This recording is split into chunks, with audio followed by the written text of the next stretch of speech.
नमस्कार, मैं हूँ डॉक्टर अजय भांबी और मैं बताने जा रहा हूँ अप्रैल महीने 2026 का आपका भविष्यफल। कर्क यानी कैंसर। अगर मैं आपकी राशि से ग्रहों की बात करूँ तो आपकी राशि से मंगल अच्छा है, 2 अप्रैल को ये मीन में जाएगा, फिर भी अच्छा है। सूर्य भी अच्छा रहने वाला है, शनि भी अच्छा है, बाकी मेजर सारे ग्रह अच्छे हैं। लेकिन बृहस्पति जो है वो आपकी राशि से 12वां चल रहा है, लेकिन वो अतिचारी है तो तीव्र गति में है, तो 12वें घर के बहुत ज़्यादा नेगेटिव रिजल्ट नहीं देगा।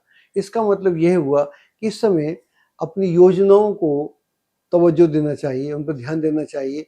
जो प्लानिंग आप करना चाहते हैं, अगर आपकी प्लानिंग शिक्षा से संबंधित है तो शिक्षा में क्या करना चाहिए, लॉन्ग टर्म प्लानिंग करनी चाहिए। अगर आप छात्र हैं या छात्रा हैं तो ऐसी स्थिति में आप प्लान कर सकते हैं, कैरियर के बारे में सोच सकते हैं। उन लोगों से विचार विमर्श कर सकते हैं जिनको आप समझते हैं कि ये कैरियर के मामले में काफ़ी ज्ञानी ही लोग हैं। उनसे अगर आप विचार विमर्श करते हैं तो वो आपको काफ़ी लाभ देंगे। तो इससे हम अभी जो टारगेट है हमारा, जो एग्ज़ाम या इंटरव्यू आप दे रहे हैं, उसमें तो आपको सफलता मिलेगी ही, साथ में आप अपने भावी योजनाओं को, जो भविष्य की योजनाएं हैं, उन पर भी काम कर सकते हैं। उन पर काम करना भी चाहिए। मेरा ऐसा मानना है कि जब ग्रह स्थिति अच्छी होती है तो हमको अच्छे कार्यों के लिए, जो हम भविष्य में भी हमारे को साथ दें। मैं ज्योतिष में ऐसा ही मानता हूँ। लोग कहते हैं ज्योतिष भविष्य का विषय है, लेकिन मैं कहता हूँ भविष्य तो तब बनेगा जो आप आज कर रहे हैं वो कल तय करेगा। जो आपने कल तक किया है वो आज तय कर रहा है। तो ज्योतिष का संबंध वर्तमान से ज़्यादा है, भविष्य से कम है, क्योंकि अगर वर्तमान हमने खराब कर दिया, भविष्य तो खराब होना ही होना है।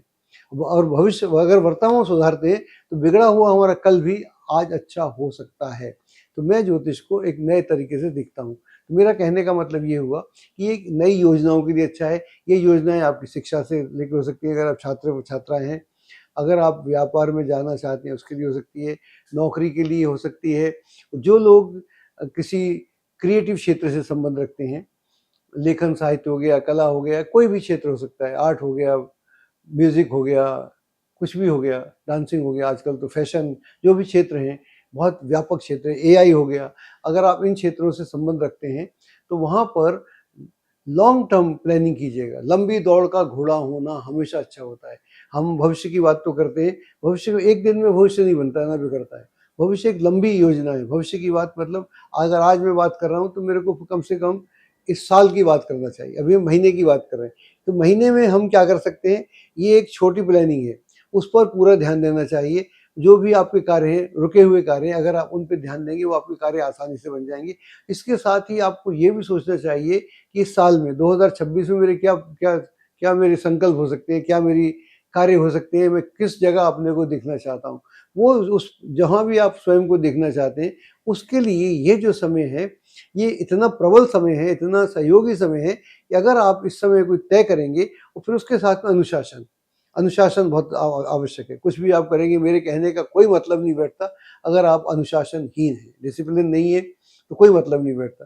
तो आप अपनी तंदुरुस्ती पे कैसा ध्यान दें, अपने खान-पान पे कैसा ध्यान दें, अपने इस पे कैसा ध्यान दें। तो ये सारी बातें जो हैं, ये ग्रह नक्षत्रों से इसलिए कनेक्ट है कि हमारा ज्योतिष जो है उसका आयुर्वेद से ज़्यादा पूरा संबंध है।